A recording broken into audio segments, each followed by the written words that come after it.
Master minds commerce చదవాలనుకునే 10th inter విద్యార్థుల తొలి ఎంపిక. ఆంధ్రప్రదేశ్ రాజధాని అమరావతి గురించి ఓ సీనియర్ జర్నలిస్ట్ చేసినటువంటి వ్యాఖ్యలు దుమారం రేపుతున్నాయి. దీనిపైన తీవ్ర ఆవేదన వ్యక్తం చేస్తూ అమరావతి రైతులు పోలీస్ కంప్లైంట్ ఇచ్చారు. అలానే మహిళా కమిషన్, మీడియా అకాడమీ లాంటివి కూడా రియాక్ట్ అవ్వాల్సిన అవసరం ఉందనేటువంటి డిమాండ్ వినిపిస్తుంది. సోషల్ మీడియాలో అయితే ఆయన చేసిన వ్యాఖ్యలు, దానికి మళ్ళీ వివరణ ఇస్తూ చేసిన వ్యాఖ్యలు అన్నీ కూడా ఏది క్షమాపణ కోరుతున్నటువంటి రీతిలో లేదు అనేటువంటి వాదన ఎక్కువ వినిపిస్తుంది. అమరావతి, దాని పరిసర ప్రాంతాలన్నీ వేశ్య వాటికలు, వేశ్యల రాజధానిగా మారుతుంది అనేటువంటి ప్రచారం చేసేటువంటి క్రమంలో అమరావతి బ్రాండ్ ఇమేజ్ దెబ్బతింటుందా?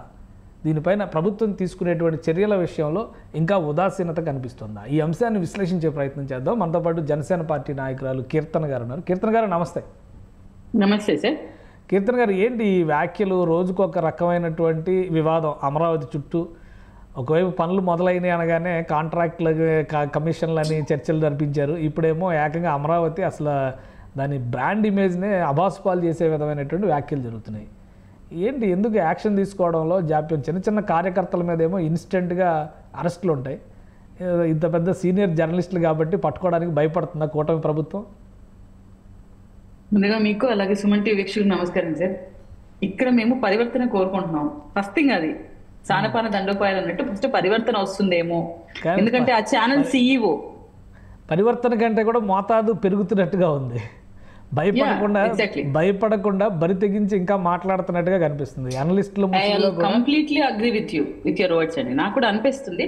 బట్ మనం ఏంటంటే వాళ్ళలాగా అట్లాంటి అరెస్టులు కానీ అలాంటి కార్యాచరణ చేయకూడదు. వీ హ్యావ్ టు వెయిట్ అనేది మా అజెండాగా మేము ముందుకు సాగుతున్నాం. ఎందుకంటే వాళ్ళు చేసినవి ఏంటంటే అక్రమ అరెస్టులు, ఎక్కడెక్కడ గొంతు నొక్కే ప్రయత్నం చేయడం బట్టే ఇంత తిరుగుబాటు మాలో కానీ ప్రజల్లో కానీ వచ్చింది. మా పాటికి మమ్మల్ని సైలెంట్ గా వర్క్ చేసుకొని ఇచ్చుంటే ఇంత లెక్కన మేము కూడా ఫైట్ చేయాలని, ఇంత ఒక ఆటం బాంబుల్లాగా దిగి మా ఫ్యామిలీస్ కూడా పక్కన పెట్టి ఫైట్ చేయాలని అనుకోనున్నాం. బికాస్ వాళ్ళు మమ్మల్ని అణచివేసే విధానమే మమ్మల్ని ఇంత విస్ఫోటనంగా మారి ఈ మార్పు తాడడానికి ప్రయత్నం చేసింది. సో మేము అలాంటి వద్దు, చూద్దాం, కన్స్ట్రక్టివ్ గా నడుపుదాము అనుకుంటున్నాం. కానీ ఈరోజు తీవ్ర స్థాయిలో వీళ్ళ ఆందోళన, ఆవేదన చెప్పాలో నాకు అర్థం కాదు. కానీ గెలిచినందుకు విపరీత స్థాయిలో వీళ్ళ ధోరణి పోతా ఉంది. బికాస్ ఈ రోజు మీరు ఒక ప్రాంతం మీద ఉన్న ద్వేషాన్ని అక్కడున్న మహిళా మనులు అందరి మీద ఆపాదించి మాట్లాడుతున్నారంటే ఏ స్థాయికి దిగజారిపోతున్నారు? టు బి ఫ్రాంక్, మనం మాట్లాడాలంటే ఒక ప్రాంతం మీద నీకు హేట్రెడ్ ఉంది. ఆ ప్రాంతం అంటే అమరావతి. అమరావతి ఒకవేళ రాజధానిగా ముందుకు సాగి ఆ డెవలప్మెంట్ అంతా అయ్యి మనం ఊహించిన చిత్రం అక్కడ కనుక కనపడితే ఆ క్రెడిట్ అంతా కుటుంబ ప్రభుత్వానికి వచ్చేస్తుంది అన్న ఇంటెన్షన్ లో జగన్మోహన్ రెడ్డి గారు ఇంత నీచానికి ఒడిగడుతున్నాడా? ఈ రోజు సాటి మహిళల్ని ఎవరైనా కానీ నిజంగా అలాంటి వర్క్ చేసే ఉమెన్ ని కూడా ఒక మాట అనడానంటే ఆలోచించే మనస్తత్వం ఉన్న మనుషుల అంటే వాళ్ళ సిచ్యువేషన్స్ బ్యాక్ ఎండ్ లో ఏ సిచ్యువేషన్స్ వాళ్ళని ప్రేరేపించి అలాంటి వాళ్ళు చేస్తున్నారు అని ఆలోచించే మైండ్ సెట్ ఉన్న మనం ఒక అమరావతి ప్రాంతంలో మహిళలందరినీ ఆపాదించి మాట్లాడుతున్న తన ఛానల్ని కానీ, ఆ ఛానల్లో ఉంటున్న హోస్ట్ ని కానీ, లేదా అక్కడికి వచ్చిన డిబేట్ ప్యానల్ సభ్యుడిని కానీ ఇంతవరకు ఒక క్షమాపణ చెప్పమని జగన్మోహన్ రెడ్డి గారి దగ్గర నుంచి కానీ, ఆ ఛానల్ CEO భారతిరెడ్డి గారి నుంచి కానీ రాలేదు అంటే నిసిగ్గుగా వీళ్ళు ఒప్పుకుంటున్నారు. మేము ఇలాంటివే ప్రోత్సహిస్తాం, మా అజెండానే ఇది, మా బ్రతుకే దీని మీద మూలాల మీద బతుకుతోంది. ఆమె డైరెక్ట్ వేలో ప్రూవ్ చేస్తున్నట్టు. ఎందుకంటే ఇక్కడ మాకు ఒక బిగ్గెస్ట్ ఎగ్జాంపుల్, ఒక ప్లస్ ఏమైందంటే కిరణ్ అనే వ్యక్తి భారతి గారి గురించి మాట్లాడినప్పుడు ఎవరు కంప్లైంట్ ఇవ్వకపోయినా సుమోటోగా మేము కేసు ఫైల్ చేసి అతన్ని ఎత్తి లోపల పెట్టాం. ఒక మహిళని, ఒకే ఒక మహిళని అంటేనే కుటుంబ ప్రభుత్వం ఇలా రియాక్ట్ అయినప్పుడు, సాక్షాత్తు అక్కడ ప్రాణాలు పరంగా పెట్టి ఆస్తులు త్యాగం చేసి అమరావతి ప్రాంతం కోసం పాటుపడిన మహిళలందరినీ ఆపాదించి మాట్లాడుతున్నప్పుడు, ఏకంగా మన క్యాపిటల్ నే కించపరిచి దూషిస్తున్నప్పుడు జగన్మోహన్ రెడ్డి గారి నుంచి ఎందుకు రియాక్షన్ రావట్లేదు? అండ్ వాళ్ళలోంచి వచ్చే డిబేట్స్కి వచ్చే ప్యానల్ మహిళలు కూడా నేను ఏ విధంగా కూడా వాళ్ళలో సంస్కారం ఉందని, ఉంటుందని, మార్పు వస్తుందని అయితే ఎక్స్పెక్ట్ చేయదు. ఊడిగానికి ఒక ఎగ్జాంపుల్ ఏమన్నా చూపించాలంటే వీళ్ళ క్యాడర్ లో ఉన్న మహిళలను చూపించచ్చు నిజంగా. కానీ ఎందుకంటే ఒక లిమిట్ అనేది ఉంటుంది కదా. ఇప్పుడు అక్కడ పూర్తిగా అసలు మీడియాలో వచ్చిన కథనాలు వేరు, ఆయన చేసినటువంటి వ్యాఖ్యలు వేరు, తర్వాత వ్యతిరేకత వ్యక్తం చేస్తూ పోలీస్ కంప్లైంట్ ఇచ్చినాక మళ్ళీ ఆయన వివరణ ఇచ్చారు. ఆ వివరణలో కూడా నేను ఒక మీడియా రిపోర్ట్ కోట్ చేశాను తప్పితే నేను చెప్పిన దానిలో అబద్ధం ఉంది, తప్పు ఉందని ఆయన ఒప్పుకోవట్లేదు. సో ఇంకా ఏంటి, మహిళా కమిషన్ ఏం చేస్తుంది? మహిళా కమిషన్ ఏం చేస్తుంది? జనరల్గా ఇలాంటి ఇష్యూస్ సుమోటోగా తీసుకొని రియాక్ట్ అవ్వడానికి అవకాశం ఉంటుంది. ఆంధ్రప్రదేశ్ మహిళా కమిషన్కి అమరావతి రైతు నాయకులనే కదా, మీరు మహిళా నాయకులనే కదా పెట్టారు చైర్పర్సన్గా. మరి రియాక్ట్ అయ్యి కనీసం ఒక స్టేట్మెంట్ ఇచ్చే స్థితిలో లేదా? ఏం జరుగుతుంది, మేము పరిశీలిస్తున్నాం అని చెప్పే పరిస్థితిలో కూడా లేరా? లేదు, we are agree with that's what we are saying. మేమేమంటున్నాం అంటే కొంచెం ఓపిక పడతాం, వాళ్ళ నుంచి ఏమైనా మార్పు వస్తుందేమో. ఆల్రెడీ కేసు ఫైల్ అయింది, స్పీకర్ గారు కూడా దాన్ని ఖండించినట్టున్నారు. ముఖ్యంగా ఈయన బయటకు వచ్చి నిన్న కూడా పరివర్తనతో ఏం మాట్లాడలేదు. టైమ్స్ ఆఫ్ ఇండియా స్టేట్మెంట్ నేను ప్రకటిస్తున్నాను.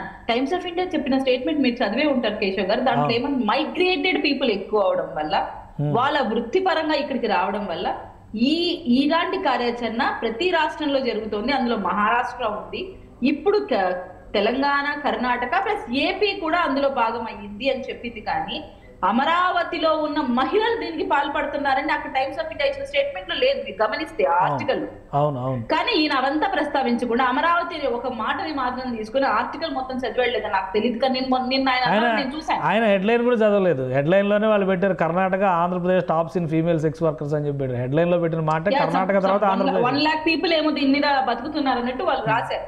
ఓకే, మేబీ అది రైట్ ఆర్ రాంగ్ పక్కన పెట్టండి, దానికోసం ఫైట్ చేయాల్సిన ఆవశ్యకత ఖచ్చితంగా ఉంది. ఎందుకంటే వాళ్ళ పేదరికమా, వాళ్ళకి చదువు లేకపోవడమా, వాళ్ళ అవసరాలా ఏమున్నాయో తెలుసు. మనం రీహాబిలిటేషన్ సెంటర్స్ ఏర్పాటు చేయాలి, వాళ్ళని మోటివేట్ చేయాలి, ఆ దారిలోంచి పక్కన రావాల్సిన బాధ్యత మనందరి పైన ఉంది. ఖచ్చితంగా మేము అందరం దాన్ని అప్రిషియేట్ చేస్తాం అట్లాంటి విషయం మనకు తెలిస్తే. కానీ ఇక్కడ అమరావతి రైతుల్ని దాన్ని ఆపాదించి అక్కడ ఉన్న మహిళా మనులు మాట్లాడుతున్నందుకన్నా కనీసం నా మాట ఇలా కన్వే అయ్యిందా, మేబీ నేను ఇలా చెప్పలేదు, ఇలా కమ్యూనికేట్ చేసేందుకు I'm so sorry. And main గా అక్కడ హోస్ట్ ని మాత్రం నిజంగా ఇతనికన్నా హోస్ట్ కు బాగా దెబ్బలు పడాలి. ఎందుకంటే ఆయన ఆ స్టేట్మెంట్ ఇస్తున్నప్పుడు హోస్ట్ ఏమంటారంటే, మీకు బాగా గుర్తుకే ఉంటుంది, సార్ మీరు అనకండి, ఇది మళ్ళీ ట్రోల్ అయిపోతుంది, ఇది మళ్ళీ వేరేగా పోర్ట్రేట్ చేస్తారు, what the hell is happening. అతను అంటున్నాడు, నువ్వు ఆపాలి, నా డిబేట్ లో నా ప్యానెల్ లో మీరు అలా మాట్లాడకండి అని చెప్పాల్సింది పోయి ఇది పోర్ట్రేట్ అవుతుంది, ఇలా బయటకు పోతుంది. అతను అంటున్నది తప్పు కదా. అమరావతి ప్రాంతంలో పలానా ఏరియాలో ఇలాంటి జరుగుతున్నాయి, ఇలా పలు ప్రాంతాల్లో జరుగుతోంది, మనం అరికట్టే చర్యలు చేపడదాం, మహిళలు ఇలా ఇబ్బందుల పాలు కాకూడదు, వాళ్ళ అవసరాలు ఏంటి, వాళ్ళ ఇబ్బందులు ఏంటి కనుక్కుందాం, రీహాబిలిటేషన్ సెంటర్స్ ఏర్పాటు చేద్దాం. ఇది కదా ఒక జర్నలిస్ట్ కంటూ చేయాల్సిన పని. నిజంగా మీలాంటి జర్నలిస్టులను చూస్తూ ఇలాంటి ఇడియట్ ని చూస్తుంటే మాకు ఆశ్చర్యంగా అనిపిస్తుంది. ఏంట్రా ఎలా వెళ్ళిపోతుంది సొసైటీ. నిజంగా వీళ్ళు కనుక పరివర్తనతో ముందుకు వచ్చి 24 hours అవుతుంది, జగన్మోహన్ రెడ్డి గాంచి మేమైతే ఏమీ ఎక్స్పెక్ట్ చేయట్లేదు, కనీసం కొంచెం పరివర్తన. అది కూడా రాకపోతే ఆల్రెడీ వీళ్ళ ఏడుపులే, అమరావతి మహిళల ఏడుపులు, ఈ రాష్ట్ర మహిళల ఏడుపులే 11 సీట్లకు పరిమితమైంది. ఈసారి భూస్థాపితం అయిపోతుంది పార్టీ. కానీ ఒకటి ఏంటంటే ఇప్పుడు పార్టీ పరంగా ఇది జరుగుతున్నటువంటి వ్యవహారంగా చూడాలా కేవలం మీడియా? ఎందుకంటే ఆ మీడియా సంస్థ కూడా ఇది మాకు సంబంధం లేదు, ఆయన వ్యక్తిగతంగా చేసిన వ్యాఖ్యలకి మా సంస్థని, మా మేనేజ్మెంట్ని అనడానికి వీళ్ళు. ఆయన కొమ్మినేని శ్రీనివాసరావు గారు కూడా ఒక వీడియో ఆల్రెడీ ఇవాళ మార్నింగ్ డిబేట్లో కూడా మళ్ళీ ఆయన అదే మాట్లాడాడు. మా ఈ డిబేట్కి సంబంధించిన అంశాలపైన మా మేడం గారిని అనడం చాలా తప్పు, మేము దానికి మా మేడం గారికి క్షమాపణలు చెప్తాం. వాళ్ళ మేడం గారికి ఉన్నటువంటి విధేయత, ఆయన రాసినటువంటి, ఆయన మాట్లాడినటువంటి వ్యాఖ్యల గురించి కానీ, ఆ జరిగినటువంటి అంశం గురించి కానీ కనీసం బాధ కూడా వ్యక్తం చేస్తున్నట్టుగా కనిపించట్లేదు. ఏంటి దీనికి పరిష్కారం? ఒకటంటే పదే కూటమి నాయకత్వం చెప్పింది ఏంటంటే, మీరు మహిళలను కించపరిచిన, సోషల్ మీడియాను అడ్డం పెట్టుకొని అవాకులు చవాకులు పేలిన ఒళ్ళు దగ్గర పెట్టుకునేటువంటి పరిస్థితి ఉండాలి, వార్నింగ్ ఇస్తున్నాం అన్నారు. కొంతమందిని అరెస్టులు కూడా చేశారు. అయినా ఈ మోతాదు పెరుగుతుంది. దీని కంట్రోల్ ఏంటి? విచ్చలవిడితనం, ఎవరేమంటారులే అన్న ధైర్యం, మా వెనక మా నాయకుడు మేమే పని చేసినా మమ్మల్ని పోర్ట్రేట్ చేసి సపోర్ట్ చేస్తాడని నమ్మకం, ఇవే కారణాలు. వాళ్ళు నిజంగా వ్యక్తిత్వం ఉండి ఒక ఎథిక్స్ తో తల్లిదండ్రులు పెంచి ఉంటే ఇంత దిగజారు స్టేట్మెంట్స్ అయితే ఇవ్వడానికి ఒకసారి ఆలోచిస్తారు. ఇప్పుడు మీ మేడం మీకు ఎలాగో ఒక సంస్థలో నువ్వు పనిచేస్తున్నందుకు, నువ్వు అంత విధేయులుగా ఉన్నందుకు, ఒక రాష్ట్రంలో ఉంటున్నందుకు, ఒక జర్నలిజం అనే ముసుగు వేసుకొని, ఆ కోట వేసుకొని వచ్చినందుకన్నా దాని యొక్క గౌరవాన్ని నువ్వు కాపాడాలి. నిజంగా నువ్వు జర్నలిజం చదివచ్చావు నేనైతే అనుకోను. ఎందుకంటే చదివినవాడు ఇంత సంస్కారహీనంగా ఒక మహిళల గురించి, ఒక ప్రాంతాన్ని గురించి మాట్లాడతారని నేనైతే అనుకోను. ఓకే, ఆ కోట వేసుకొని, సూట్ వేసుకొని, మేకప్ వేసుకొని వచ్చి కూర్చున్నట్టున్నాడు. ముఖ్యంగా ఇటువంటి వ్యక్తుల గురించి మాట్లాడడం అనవసరం. మేము వాళ్ళలో పరివర్తన కోరుకుంటున్నాం.